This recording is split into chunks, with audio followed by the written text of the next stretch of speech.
Welcome to the Brigham Young University Family History Library webinar series. My name is Braden Knudsen, and I'll be your host for this webinar today. We'd like to thank everybody for joining us. As we get started here and go through some of our announcements, we'd like to invite you to participate in the polls that we have down at the bottom of the screen. Let us know where you're listening from, and if you have any suggestions for future webinar topics, feel free to let us know, and we'll try to get those in the rotation if possible. So our next webinar is on Tuesday, December 5th at 5:30 p.m. Mountain Standard Time, titled Giving the Gift of Family History, and that will be by Kathryn Granigan. It'll be a good one. I'm pretty sure she's talking about ideas for Christmas gifts regards to family history, so she can correct me if that's wrong, but it should be a good one. So today we'll be pleased to hear from Kathryn Grant, who will be giving a presentation titled Checking the Person Page for Accuracy in FamilySearch Family Tree. After years on the sidelines, Kathryn started doing family history and discovered a new passion. Her specialty is mentoring new family historians and helping them find success, and maybe even avoid some of the mistakes she's made. Kathryn teaches Sunday classes at the BYU Family History Library. She also presents at Riverton Saturday seminars and other family history events. Her column on family history ran in the Nauvoo Times for about a year and is still available online. Kathryn works for the LDS Church as a technical writer with a focus on usability and process improvement. Besides family history, she loves uplifting music, thought-provoking books, and homemade guacamole. And as we get things loaded up here and Kathryn gets ready to go, we'd like to remind you about our questions and comments box on the right-hand side of the screen. If you have any questions, we'll make sure we get those answered by the end of the presentation. And Kathryn, whenever you're ready, feel free to. Great. Thank you so much, Braden. And thank you for anybody who may have prayed for help. Really appreciate that. So it's working now. So glad that you could join us today. And to quickly comment on what Braden said, the topic of the webinar coming up on the 5th, that is for gifts that you can give that are related to family history. So I am so excited about this webinar today about checking the person page for accuracy in Family Tree. I think this is one of the most relevant topics to those of us who are working in Family Tree and trying to figure out how to do the best work we possibly can. So let's take a look at what we're going to be covering in our webinar today. First of all, we'll do a brief little introduction, and as part of that introduction, we'll get clear about the scope of this webinar, what we will and what we will not cover. And then we'll talk just briefly about why it is so important to check for accuracy. We'll talk about when you're most likely to need to check for accuracy. And then after we get done with the introduction, we're going to look at some real examples from Family Tree and how to sanity check those for accuracy. So first of all, we're going to look at some data problems, and I consider those the low-hanging fruit. They're the ones that Family Tree identifies for us, and they're usually pretty easy to at least diagnose. Sometimes a little bit of research is required, but they are really the low-hanging fruit. And then we're going to look at some sanity checking of dates, relationships, and sources that may not be quite so obvious to diagnose. So let's go ahead with our introduction. The scope of this webinar today, and I had to limit it because this could easily just have spiraled out of control. But the scope of the webinar is that we are going to look at examples on person pages and identify possible accuracy problems, and will suggest possible causes for those problems. What we're not going to do in the webinar today is actually do any research to resolve those problems because, again, it would have made the webinar like 5 hours long. So we're not going to look at research, and we're also not going to resolve the issues, with one exception of a really quick and easy data problem that has a kind of an unknown solution to it. I wanted to make a point at the beginning of the webinar that sanity checking the Family Tree person page for accuracy is eminently doable. It's not like you need a degree in data analysis. It's not even like you have to have years of experience doing family history. The truth is that sanity checking the page for accuracy is largely a matter of common sense, and we've all got that, right? Well, I question myself sometimes, but I think most of the time we're pretty good at common sense. And then, even more importantly, sanity checking for accuracy is greatly assisted by prayer and guidance from the Holy Ghost. And so, anytime that you're feeling that you need to check, or just any work that you're doing in Family Tree, it always helps to say a sincere prayer for help. And I know, as I'm sure you do from our experience, that those prayers are answered abundantly, that the Lord will let us know if we're heading down the wrong direction, if we've faithfully and prayerfully sought His guidance.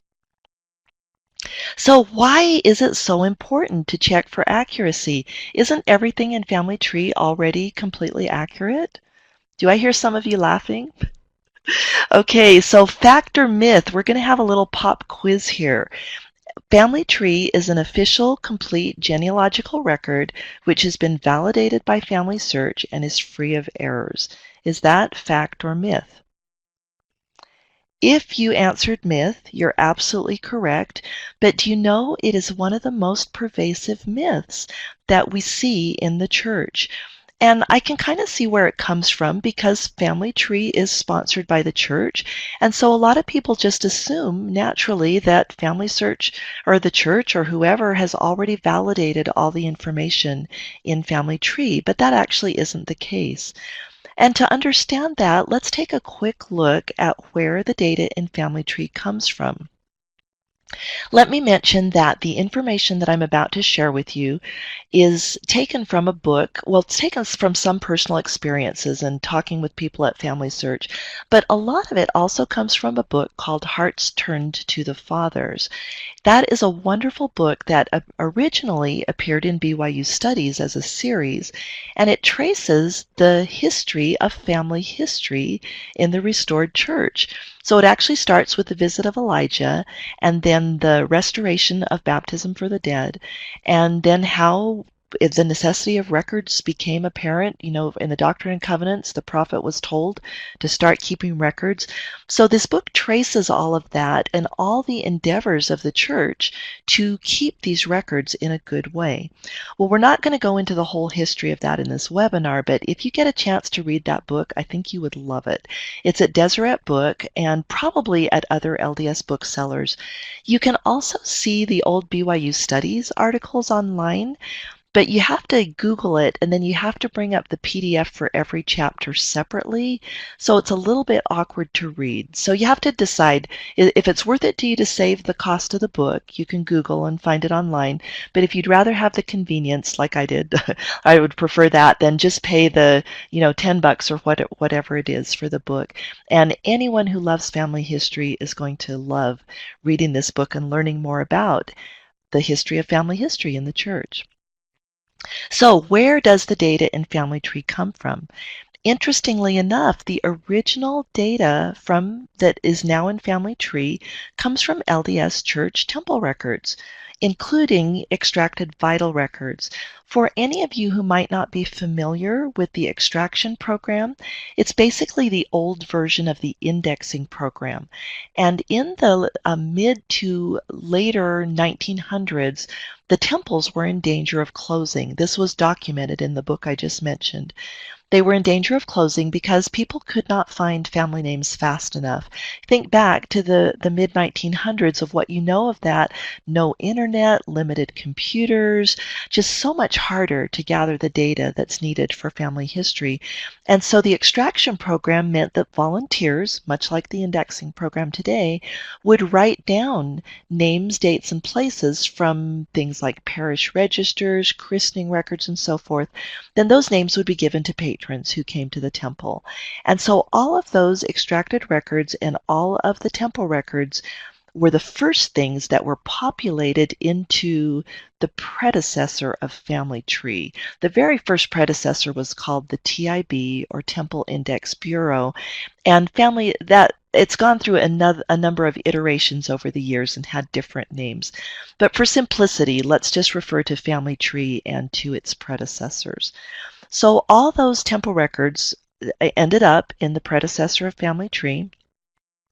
Then also LDS Church membership records are fed. Actually, the records themselves are not fed into Family Tree, but the data from those records is fed into Family Tree. And I saw that happen when my uncle passed away. When the ward clerk marked him deceased, and then FamilySearch did what they needed to do on their end, my uncle's information showed up in Family Tree. So that's another source of information. And then finally, user submissions are constituting an ever-growing source of data in Family Tree. Those submissions can be by direct input. In other words, somebody just types it into the screen. A lot of the older submissions were uploaded by GEDCOM files. And then also, many of you may remember that back in the kind of mid to late 1900s, we were counseled by the prophet to, all members of the church were counseled by the prophet to submit 4 generations.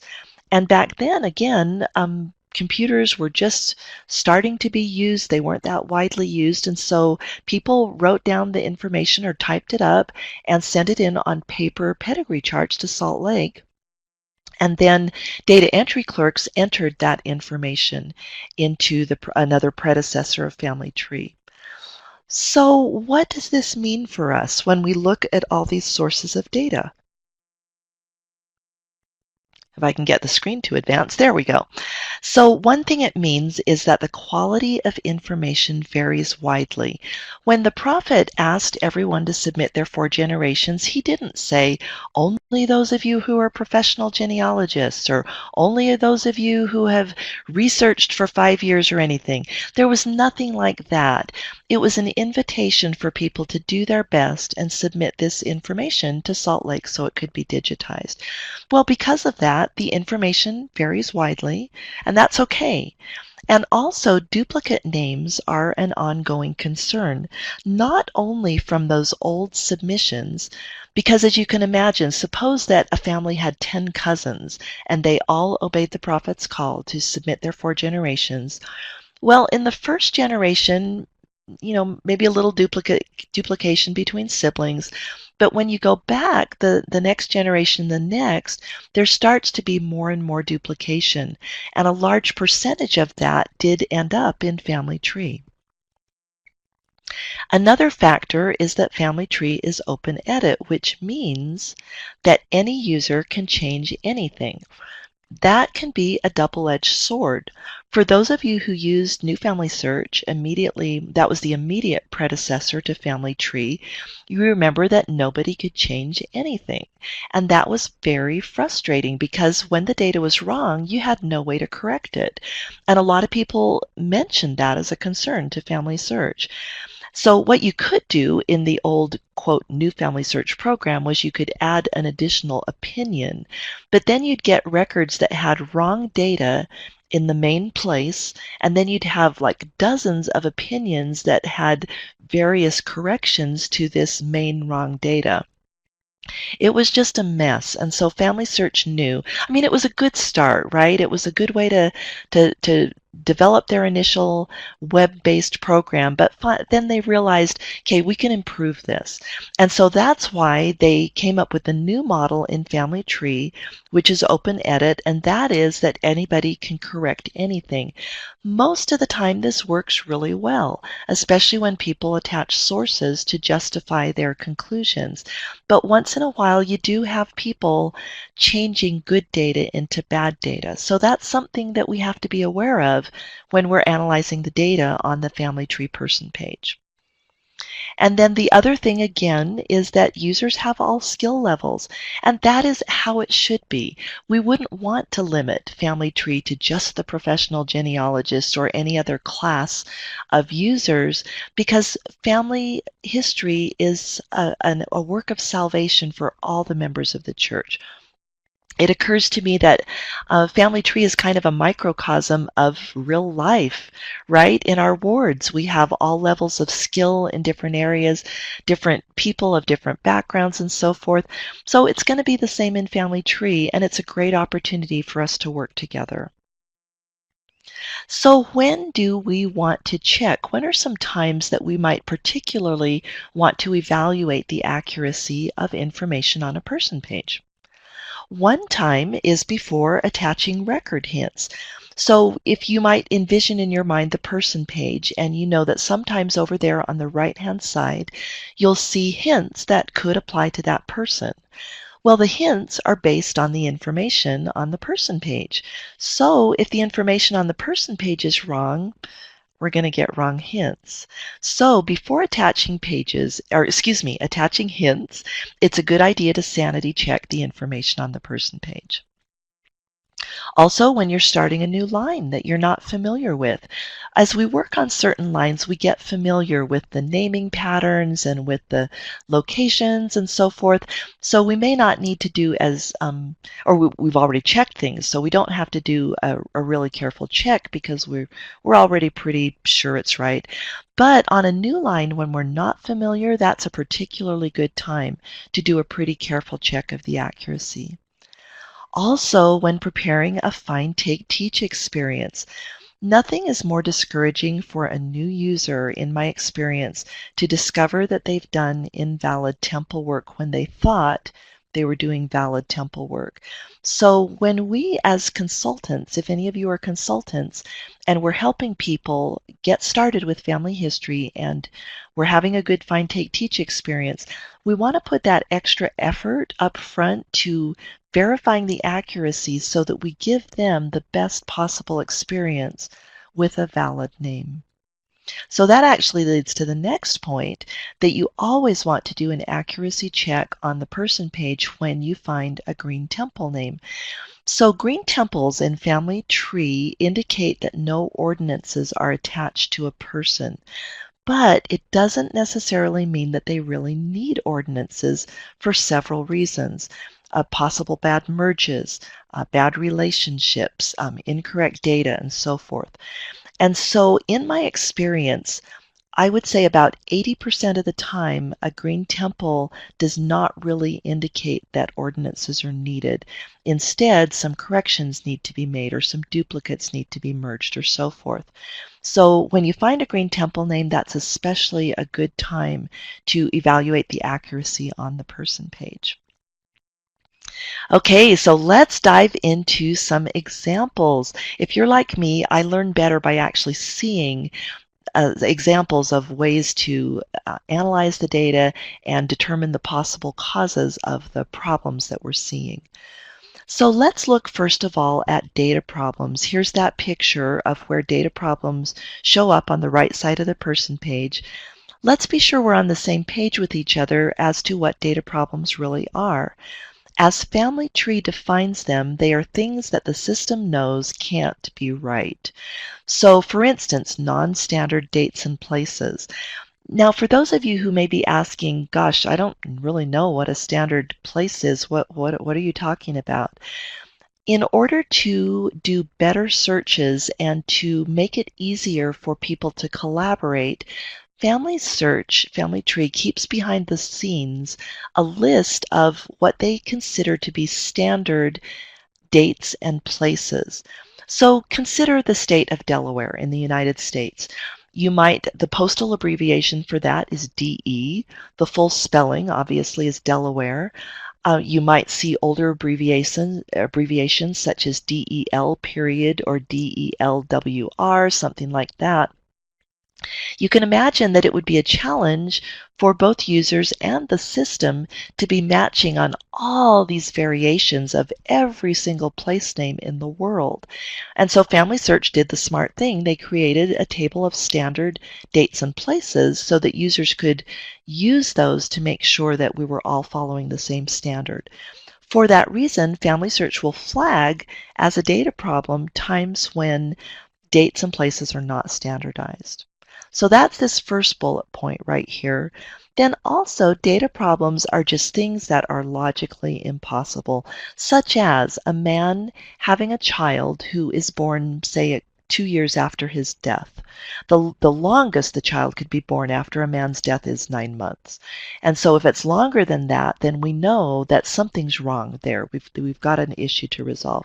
Another example is a woman having a child when she's 3 in Family Tree, and we know that that obviously is not going to happen.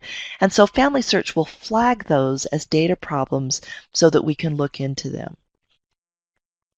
So here's a data problem example number 1, where poor Wesley Jackson has everything not standardized. So if we want to get more information, all we saw from this initially is just missing standardized birth date. But you can click any one of those and get more detail. In this case, it's not a whole lot of more detail, but often it will give you extra detail that's very helpful. So here we just see Wesley doesn't have his standardized birth date. So this is the one little example of where I wanted to show you that this is really easy to fix. So we are going to walk through how to fix a non-standard date. The first thing you do is actually click right on the date. When you do that, you get this little editing screen and you click on Edit. And then this is the trick that was shared by Ben Baker of FamilySearch in a lecture that I attended of his, and I never would have guessed this, so I was really grateful that he shared it. The way that you can very easily standardize a date or a place is that you click right after the date or the place in the field, and then you get this drop down. Now, of course, for a date, there's only going to be one standard, but for a place, there could be a number of different standards. So you click the one that you want out of the list, and then it appears in the field, and this green banner appears showing that you have now successfully standardized the date. And then you just go ahead and click Save, and it doesn't show up on this screen. I ran out of room, but the Save button is just below here. So then you click Save and you've solved that problem and the error disappears off the person page. Let's look at a data problem that is a little bit more complex.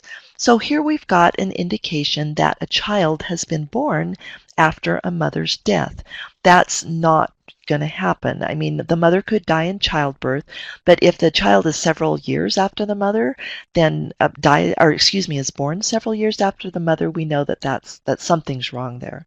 So we want to click on this error message to get a little more detail.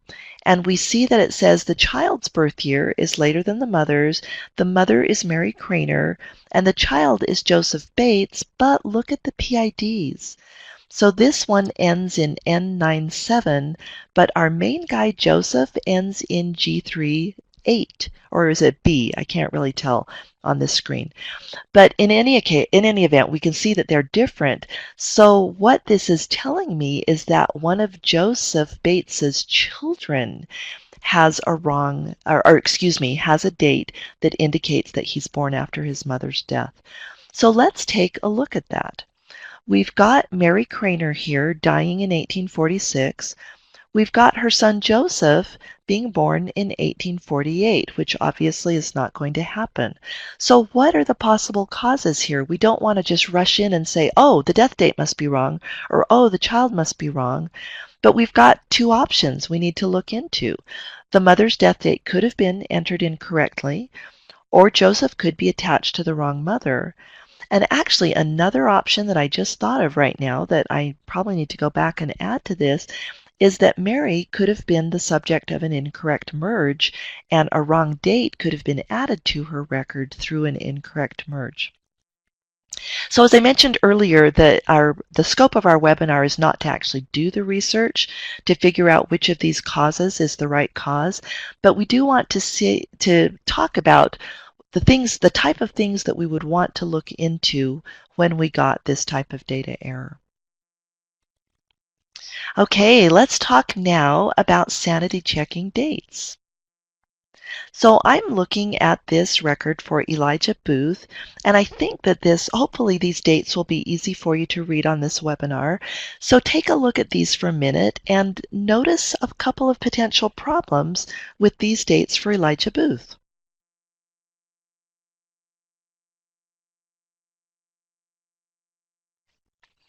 Okay, if you indicated or thought that it's a little bit suspect for the birth and death dates to be the same, I agree with that. That's a red flag. Not impossible, because a lot of children, unfortunately, in the earlier years without good medical care, did die soon after they were born. But mostly, children would survive at least a day or more, so it's a little unusual to have the exact same birth and death date, something worth checking into. And then also look at the christening date. So it works okay with the birth date, but not really with the death date. We've got a suspect death date matching the birth date, and we've got a christening taking place after the death, which is not going to happen. So let's look at the possible causes then for these data problems that we're seeing on the screen, or rather sanity problems. They're not data problems in the FamilySearch sense, but they're data problems in the sense that something's wrong here. So is the birth or death date wrong? We would need to check that out. Is the christening date wrong? We know it's wrong if this death date is correct, so we need to do some checking into that. And then finally, honestly, in cases like this, in my experience, my experience is that the most likely problem is a bad merge, that somebody saw two Elijahs with the same name and the same general birth information, possibly same death information, and maybe didn't check everything quite as carefully as they might have, and did this merge, and so we ended up with this conflict of information. So you'd want to check out all these options in order to resolve this problem. Whoops, that went too fast, huh? Okay, so I mentioned that the problem in this case, in my experience, is very likely due to a bad merge, and undoing a bad merge is one of the more, I guess, sort of intermediate functions on Family Tree. It's definitely not something that most beginners are familiar with. And so for that reason, I wanted to let you know that we have a webinar that covers undoing bad merges in Family Tree. The way to find it is to Google, the easiest way in my experience is Google BYU FHL webinars. Then in the search results, the first result is usually going to be the webinars page. So go to the webinars page, then look for the presentation entitled Duplicates in Family Tree Part 2, and then fast forward in that recording to the section on fixing an incorrect merge. And I think it's about halfway through, maybe a third of the way or halfway through, but that will give you a couple of different scenarios for fixing bad merges. Okay, let's look at example number 2. Look at these dates of this mother and her children, and does anything seem a little strange to you?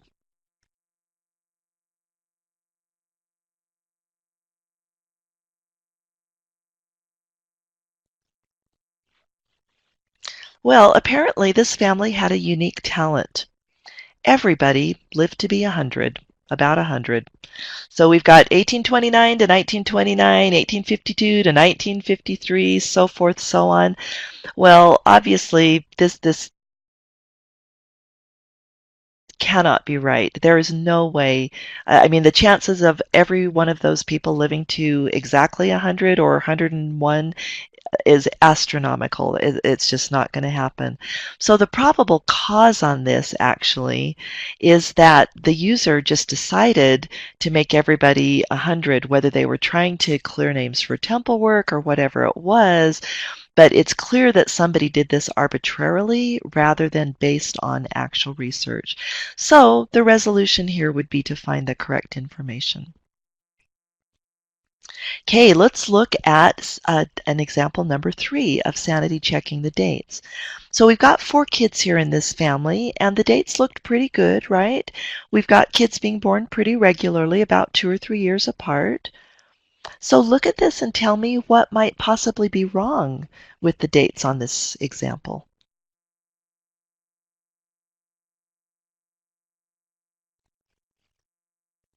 Well, if you answered that the marriage takes place after all 4 of the kids, that would be my concern too. Now, it wasn't so unusual back then to have a child conceived out of wedlock. But then one of two things usually happened. Either the dad left or the mom would not identify him and she gave birth as a single mother, or they got married before the child was born so that the child in some cultures would not be considered illegitimate. So occasionally you might see a child, the first child, born the same year as the marriage, or maybe, considering rounding errors, born a year or so afterwards. But it's very unusual for all 4 children to be born after the marriage. So what does that indicate? What are some possible causes? Well, they could have been all born out of wedlock, but that's pretty unlikely. The marriage date could be wrong, or these children could be connected to the wrong couple. So after sanity checking, now we've got some ideas of where we want to go, some things we want to look into to resolve these errors that we see. Okay, let's look at a couple of examples of sanity checking relationships. So this is an experience from a recent Find Take Teach that I had with a wonderful sister in my stake, and she felt prompted. She had prayed to know where to focus in her tree, and she felt prompted to work on this family of William Gower and his wife Sarah Ann Gaisley. Well, as we got in there, we found that they had 20 children. Is that impossible? No. Is it highly unlikely? Yeah.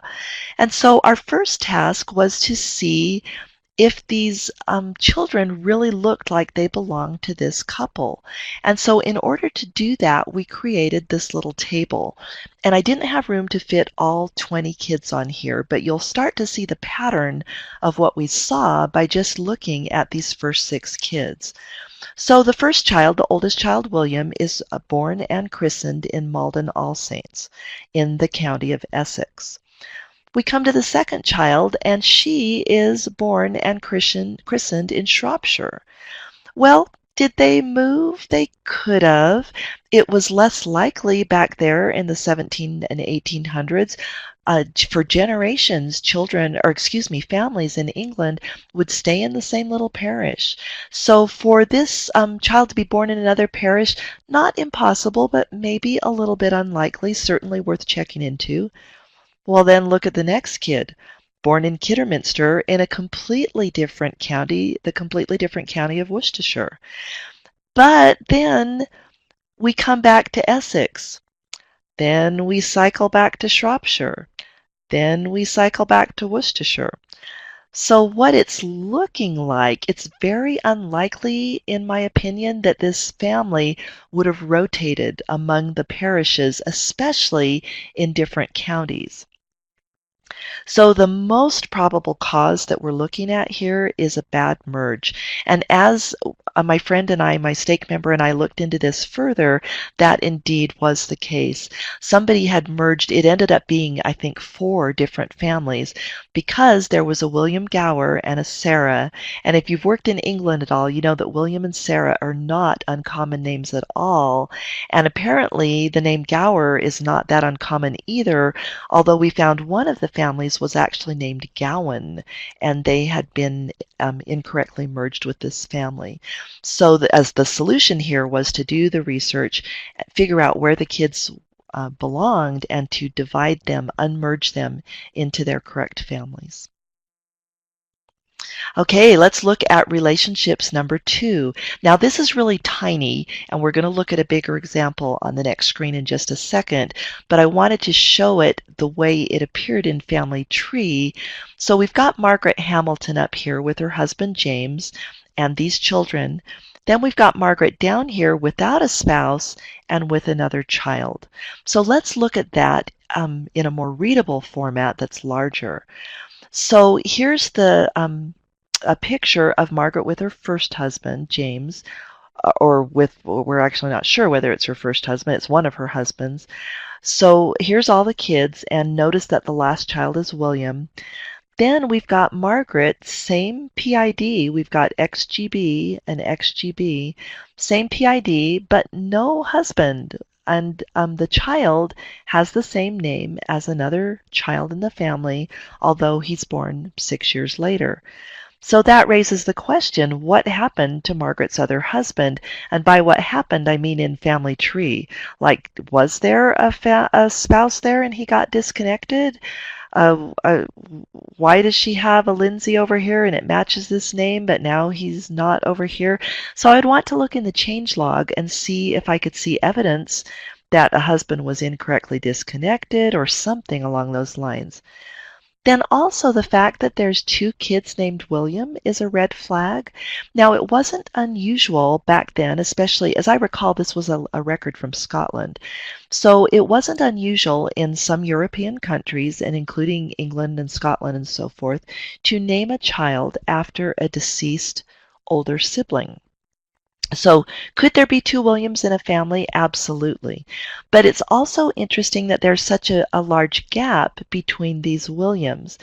If this is the child of James and Margaret, then do we have some missing children someplace? Or is it possible that this Margaret married a different Lindsay, a different Mr. Lindsay? Because sometimes in small communities, cousins intermarried with different families, and you would have people, the husband of the same name marrying a woman with the same surname, but they were completely different people, different cousins or whatever.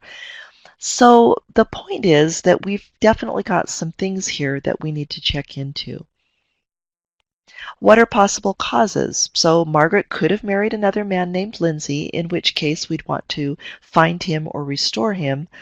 Or it could be a possible bad merge, and that maybe James got disconnected during the merge, or maybe William belongs to somebody else. There are a number of different possibilities on there, but at least we've identified that there's some things that we've got to check into. So this record isn't in good shape yet. It's got some issues that need to be resolved. For our last example in today's webinar, let's do a source. Let's look at a source. So we come to this record for Johannes Luthi and his wife Rosina Schweitzer. They are recorded as having been married in Switzerland, Bern, Switzerland, 17 December 1878. Well, that seems to check out. We look here and see that the first child was born in 1880, so that works with a marriage date of 1878.